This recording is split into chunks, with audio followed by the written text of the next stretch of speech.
Hello friends, welcome back to my channel dish food life. आज मैं नहीं आसी टमाटो बैगण चटनी से देखो मुझे बैगण को काटी देछि भल भाव मुझे बैगण को धोई दूची। एपटे देखो मो टमाटो बैगण चटनी पियाज नहीं छोट छोट काटिकी कंचा लंका रसुण गैस फ्लेम को ऑन कर दूची। से तावा बसैकी ता गरम होला पर से मुझे ऑयल पकई दूची। देखो ऑयल आमर गरम हो गला मुझे बैगण सब पकई दूची भाजवाई। आपको मीडियम फ्लेम रे आमे भाजवा, बेसी रोस्ट होला परी भाजवानी, अल्प सिझिला परी ही भाजवा।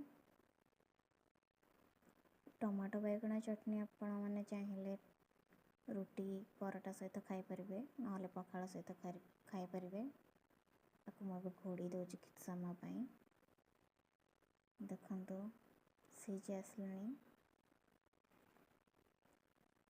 मुझको गोटे पटे उल्टे दूची। देखो भल भाव उल्टे दूचे।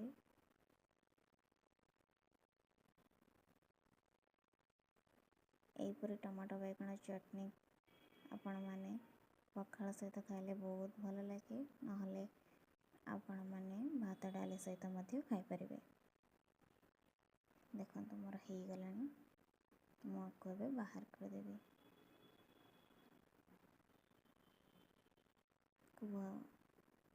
काढ़ी दूची मो सबू। आपण मानक जदि मो वीडियोटी भल लगुच प्लीज सब्सक्राइब करंतु मो चैनल को और अधिक वीडियो देखिबा पई। एबे मो टमाटो सब भाजी दूची।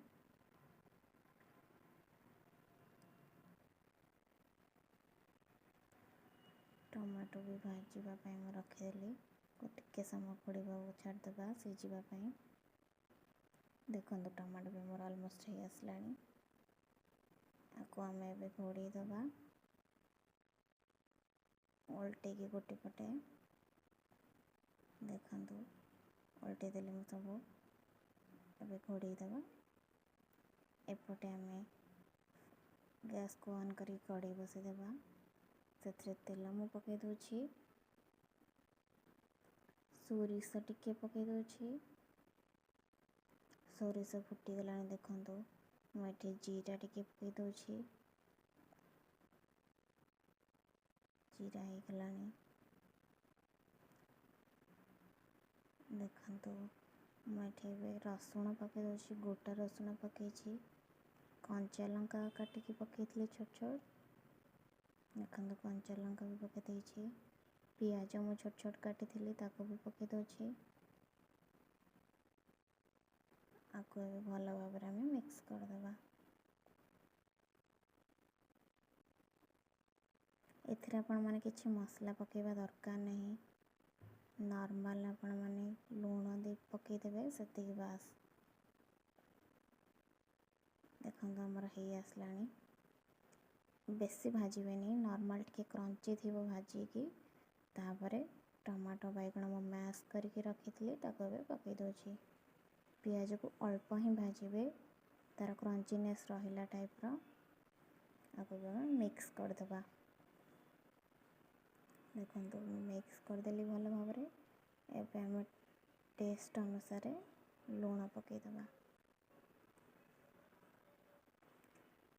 गोटे रो आधा स्पून मु पकईली, गोटे स्पून और आधा स्पून पकईली। भल भाव में मिक्स करदेवा। मिक्स करके टिके समय आम छाड़देवा। तापर आमर टमाटो बैगण चटनी हो जिवो।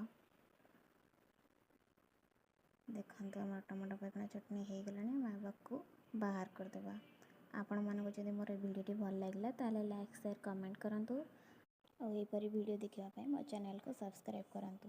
Thanks for watching. Her her Mahadev.